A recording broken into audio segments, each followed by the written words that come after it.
돌아오는 8월 15일은 광복 80주년 되는 해예요. 광복 80주년. 일제강점기 36년의 그 긴 시간 동안 이 나라에는 소망이 없었습니다. 해방의 길이 보이지 않았습니다. 그래서 1940년도 전후로 해서 일본이 대동아 전쟁을 일으키고 이 관동 전쟁을 일으켰을 때 한국 사람들은 이제 대한민국 조선이라는 나라는 일제 압제에서 벗어날 길이 있다 없다? 없다. 진짜입니다. 그래서 그 당시에 40년대 전후의 역사를 보면 그렇게 독립운동 열심히 하던 이민족이 독립운동의 그 열기가 식어들어요.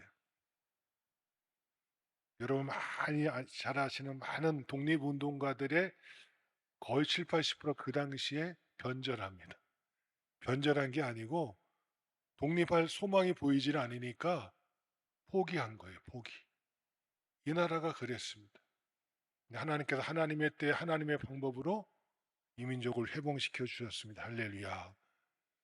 또한 오늘 본문의 말씀도 마찬가지입니다.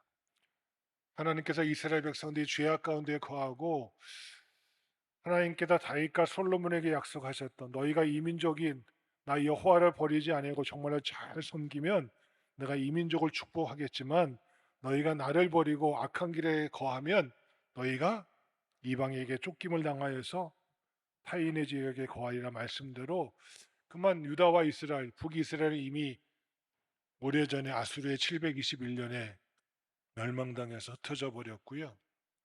남유다는 주전 586년에 바빌론 느부갓네 3차 침략에 의해서 605년부터 시작된 침략에 의해서 멸망당하고 포로로 끌려가게 됩니다. 그 첫 포로로 끌려간 지 70년이 다 돼갈 즈음에 우리 일제강점기 36년이지만 바빌론 포로기 몇 년이에요?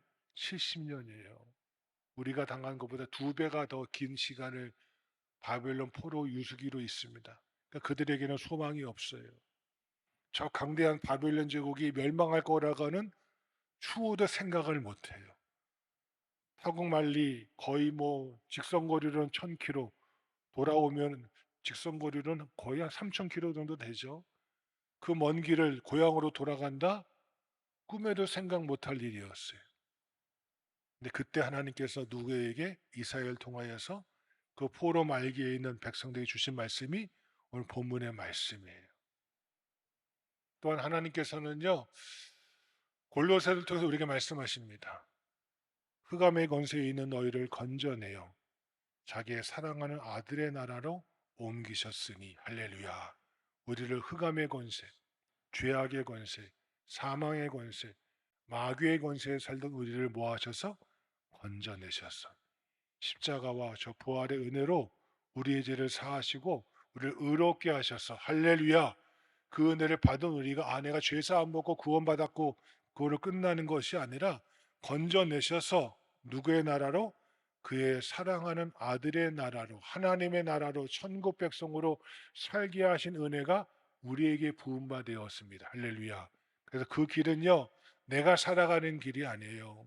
천국 백성은 내가 어찌어찌해서 살아가는 길이 아니라 하나님이 그렇게 살게 하시겠다는 본문의 축복의 말씀이 바로 이스라엘에게 주신 하나님의 은혜의 말씀이요.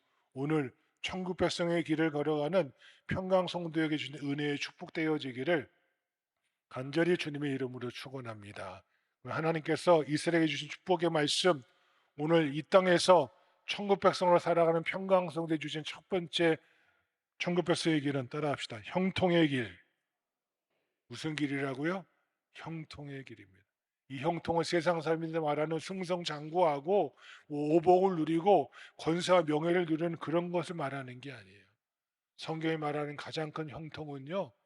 여호와는 나의 무엇이니? 목자시니. 하나님의 돌보심 속에 살아가는 겁니다. 하나님이 함께 하시는 겁니다. 이게 대표적인 게 사울과 다윗이에요. 똑같은 왕인데, 그렇죠? 사울은 하나님의 말씀을 거역하여 자기 임의대로 하다가 하나님의 신이 그에게서 뭐 했어요? 떠난 바 되었잖아요. 왕은 왕인데 하나님이 함께 하시지는 않는 왕이 되어져 버렸고요. 아직 왕의 기름을 받지 못했죠. 기름 부음은 받았지만 아직 왕이 되지 못한 다윗은요, 생각해 보세요. 얼추 계산해 보니까 한 20여 년을 다윗이 마흔의 왕이 되는데 20여 년을 다윗의 칼날을 사울의 칼날을 피해서 다윗이 도망을 다닙니다. 여러분 이스라엘 성지순례 가보신 분은 아시겠지만 이스라엘 땅 나라의 크기에 우리나라 강원도만 해요. 강원도. 저 고성에서 울진까지. 요 강원도만 하거든요. 그 조그만 땅에서 피해봤자 손바닥 안에 뭐예요? 아무것도 아니잖아요. 근데 다윗이요 그 칼날을 왕의 칼날을 20년을 피해 다녀요. 다윗이 잘해서요? 아니에요. 다윗은 몇 번 죽을 고비를 넘겨요. 근데 그때마다 누가 막아주세요? 하나님이 다 막아주시는 거예요. 사울이 왕이었지만 그 하는 일마다 되는 게 없어요. 왜? 하나님이 함께하지 않으시니까. 겉으로 보기에는요, 사울은 왕이었고 다윗은 쫓기는 신세였지만 정말 형통한 자가 누굽니까? 사울이 아니라 누구였습니다? 다윗임을 고백합니다. 왜 그렇습니까? 이유는 단 한 가지입니다. 하나님이 다윗과 뭐 하시더라? 함께 하시더라. 그러게 그의 고백이 뭐예요? 여호와는 나의 목자시니 내가 부족함이 없습니다. 다윗이 잘해서요? 아니에요. 다윗도 똑같이 우리와 같이 실수투성이 인간이에요. 근데 중요한 건 그가 하나님의 인도하심 속에 살아간다는 거예요. 이게 형통인 줄 알고 이 형통의 축복을 누리는 평강의 성도 되어지기를 주님의 이름으로 축원합니다. 그럼 형통의 축복, 형통의 길은 첫 번째 어떤 길입니까? 다 함께 우리 14절 말씀 시작. 그가 말하기를 도두고 길을 수축하며 내 백성의 길에서 거치는 것을 제하여 버리라 하리라. 아멘. 그가 말하기를 뭐 한다고요? 도두고 도두어. 이 도두고 도두어가 무엇을 말합니까? 한 번 하신다는 게 아니에요. 계속적으로 함께 하시겠다는 하나님의 약속의 말씀입니다. 천국 백성이 된 성도는 하나님과 관계에서 계속적이라는 말은 정말로 매우 중요한 의미를 가지고 있습니다. 왜냐하면 어느 경우에나 계속적인 관계가 그 무엇보다 중요하기 때문입니다. 성도된 우리는 하나님의 계속적인 사랑과 돌보심과 관심이 없이는 살아갈 수가 없는 존재임을 기억하십시오. 하나님 나를 계속적으로 돌보지 않으시면 내가 형통할 수가 없음을 아는 것. 그러게 교만하지 않은 거예요. 그러게 날마다 주님 앞에 와서 무릎 꿇는 훈련을 하는 거예요. 왜? 하나님의 돌보심과 하나님의 사랑하심과 하나님의 관심이 없이는 내가 살아갈 수 있는 힘이 나에게는 없거든요. 하나님이 붙들지 않으시면 내 심지를 견고히 함께하지 않으시면 내가 살아갈 수 없는 존재인데 하나님은 말씀하세요. 사도 바울은 고백합니다. 자기 아들을 주시니가 어찌 모든 것을 우리에게 주시지 아니하겠느냐. 자기 아들을 주셔서까지 나를 사랑하신 하나님의 계속적인 사랑과 돌봄을 살아가는 것, 이것이 하나님의 사랑이요 하나님의 축복이요 하나님께 형통케 하시는 천국 백성된 자기 아들을 핏값으로 대신 치르고 산 여러분의 축복의 삶, 계속적인 형통을 누리는 평강성도의 삶이 되어지기를 간절히 주의 이름으로 축원합니다. 그리고 하나님 말씀하십니다. 이스라엘 너희가 비록 지금은 바벨론 포로로 끌려오고 다 앞길이 안 보이고 도대체 고향으로 돌아갈 길은 보이지도 않고 저 강대한 바벨론 제국은 멸망할 것 같지도 않은데 어찌 우리가 하나님 은혜 속에 살 수 있게 있는가라고 현실과 상황을 보며 낙심하지 말고 내가 너희를 무엇하리라? 도두어 계속적으로 너희를 돌보고 살게 하고 함께 하시는 하나님의 형통함 속에 살아가는 민족임을 잊지 말고 살아가라. 요즘 세상 돌아가는 모습 보면 많이 힘드시죠? 참 답답합니다. 왜 트럼프는 왜 이렇게 관세를 먹기 위해서 돈을 많이 달라고 하는지. 야, 참 욕심도 많은 것 같아요. 돈 많은 미국이. 좀 너무하지 않았나 생각도 들어요. 또 그거에 대처하는 우리나라의 정부도 좀 어리숙하게 대처하는 것 같아서 좀 안타깝기가 그지없고요. 어쨌든 요즘 나라 돌아가는 모습 보면 싱숭생숭한 게 틀림없는 것 같습니다. 근데 저는 믿습니다. 하나님이 이 민족을 버리지 아니하실 것이라. 할렐루야. 이 민족을 통해 하나님의 놀라운 은혜와 사랑을 펼치실 것이라고. 그러게 우리는 기도하는 겁니다. 하나님 이 민족을 도두어 주시옵소서. 광복 80년 전에 이 땅을 일제강점기에서 벗어나게 하신 하나님, 다시 한번 광복 80주년을 맞이하여서 이 민족이 다시 하나님의 은혜 가운데 살아가는, 하나님의 형통함이 계속적으로 이어지는 민족 되게 해달라고 기도할 줄 아는 평강성도의 삶이 되어지기를 간절히 주의 이름으로 축원합니다. 하나님께서 함께하지 않으시면, 아무리 세상적으로 잘 되어도 하나님이 돌보지 않으시면 그 형통함이 오히려 무엇이 될 수가 있습니다? 저주가 될 수가 있다는 것 잊지 마십시오. 그러나 어떤 상황 속에서도, 어떤 난관에 처하더라도 하나님이 나와 함께 하심을 믿고 살아가는 자는 하나님의 형통하심이 계속 임하게 될 줄로 믿습니다. 그것을 대표적으로 말씀해 주는 것이 성경에 나와 있는 요셉의 이야기입니다. 한번 생각해 보십시오. 어린 10대 중반의 나이에 잘못한 것도 없는데, 그렇죠? 아버지가 실제적으로 장자잖아요, 그렇죠? 실제 부인은 라헬을 통해 첫 번째는 낳은 아들 요셉이니까, 실제적인 장자인 요셉을 그렇게도 사랑하니까 아버지의 총애를 입으니까 형들이 시기해서 뭐예요? 팔아버리잖아요. 노예로 끌려가잖아요. 그리고 그 보디발의 집에서 얼마나 충성을 잘했으면 그 집이 요셉 때문에 형통함을 누리잖아요. 그런데 중요한 건 여러분 잘 아시는 강간미수범이라는 죄를 뒤집어쓰고 감옥에 끌려가잖아요. 20대의 가장 젊은 빛나는 시기를 30세가 되기까지 10여 년을 넘게 감옥에서 보냅니다. 여러분 성경 가서 잘 보세요. 요셉이 팔려갈 때도 여호와께서 함께 계시고, 보디발의 집에 있을 때도 여호와께서 함께 계시고, 감옥에 있을 때도 여호와께서 요셉과 함께 하셔서 그가 어떤 자가 되어 형통한 자가 되었더라. 아니 무슨 팔려가는 게, 그쵸? 노예로 사는 게 강간미수범이 돼서 불미스러운 그 누명을 뒤집어 쓰고 감옥에 가는 게 무슨 형통입니까? 그쵸? 말도 안 되잖아요. 생각해 보세요. 누명을 써요. 노예로 팔려가요. 감옥에 들어가서 10년 넘게 썩어 있어요.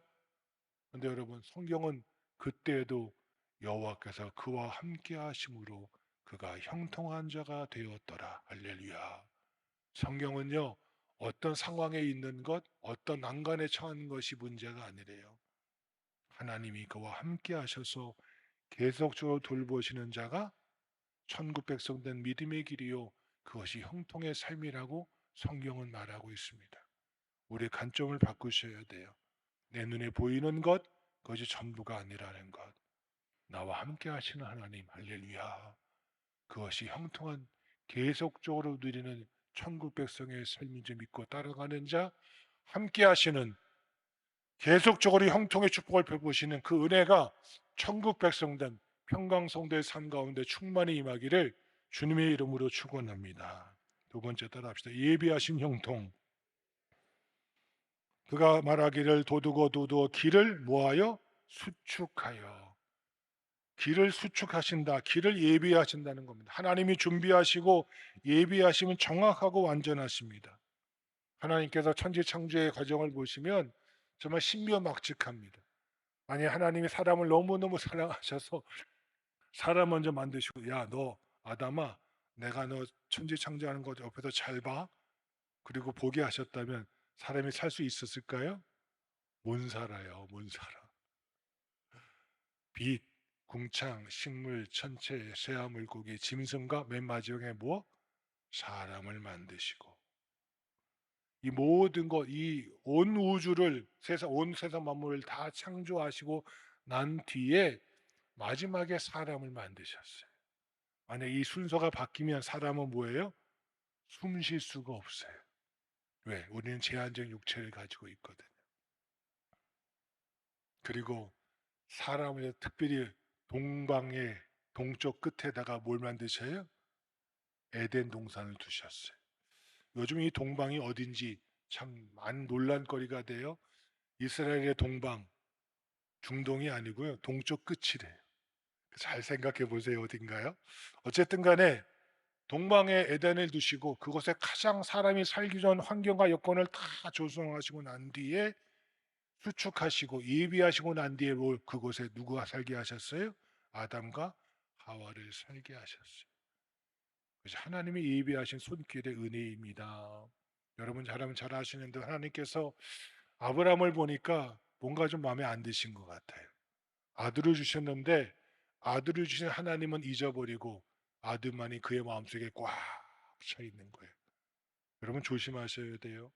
하나님은 잊어버리고 하나님 주신 그 무엇이 하나님보다 우선되어지면 하나님이 그 거를 용납하지 못하셔요.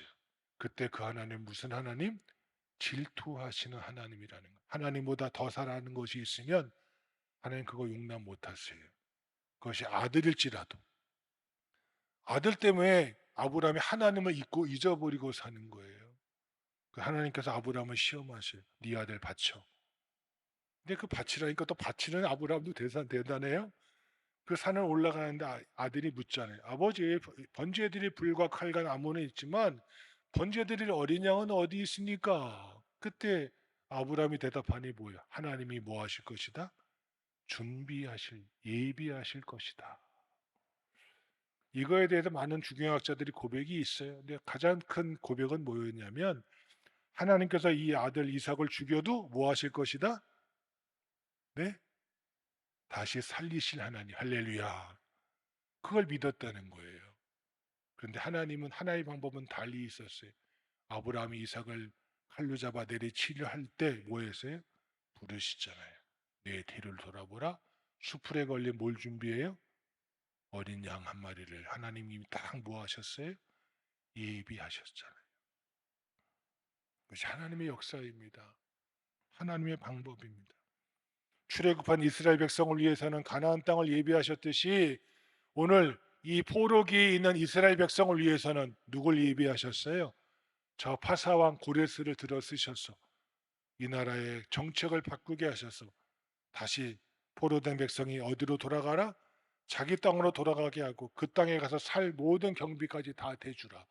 이런 왕이 어디 있어요? 그렇죠? 예? 하나님의 예비하심이 있었습니다. 고레스 왕의 예비하신 그 사건 때문에 하나님께서 다시 이스라엘 백성의 길을 모아셨습니다. 예비하시고 수축하셨습니다. 하나님의 방법이었습니다. 여러분, 이 땅의 해방도 마찬가지 아니겠어요?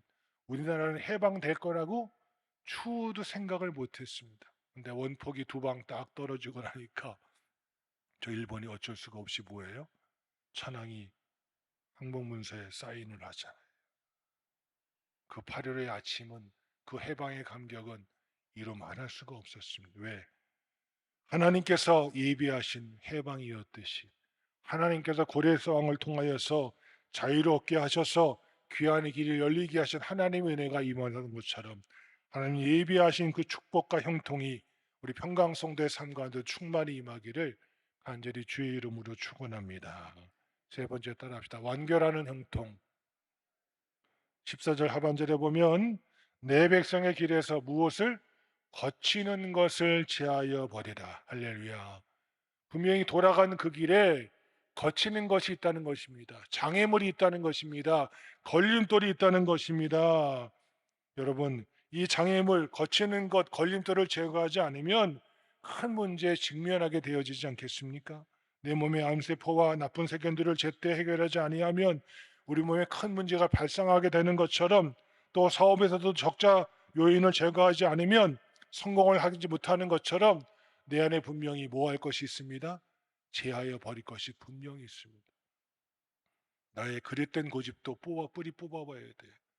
나의 신앙의 쓴뿌리들도 뿌리 뽑아야 되는데 그게 사람의 힘으로 안 되더라고요. 여러분이 여러분을 쉽게 바꿀 수 있을 것 같으세요? 여러분, 사람이 사람 바꾸는 거 쉽지 않습니다. 내가 내 자신을 바꾸는 것 쉽게 되지 않습니다. 예를 들면 한 가지만 예를 들어 볼게요.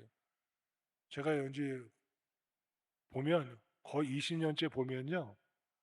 예배 시간에 5분 넣는 사람 딱 5분 맨날 내세요. 진짜라니까요.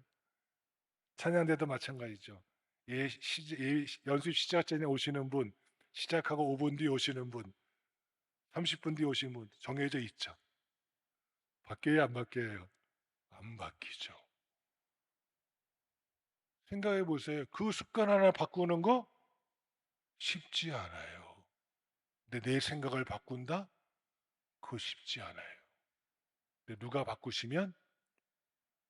하나님이 바꾸시면 할렐루야 바뀌더라고요. 하나님께서 제하여 주시겠대요. 하나님이 바꾸어 주시겠대요. 하나님이 끝맺어 주시겠대요. 하나님이 매듭을 지어 주시겠대요. 하나님 완결하게 해결해 주시겠대요.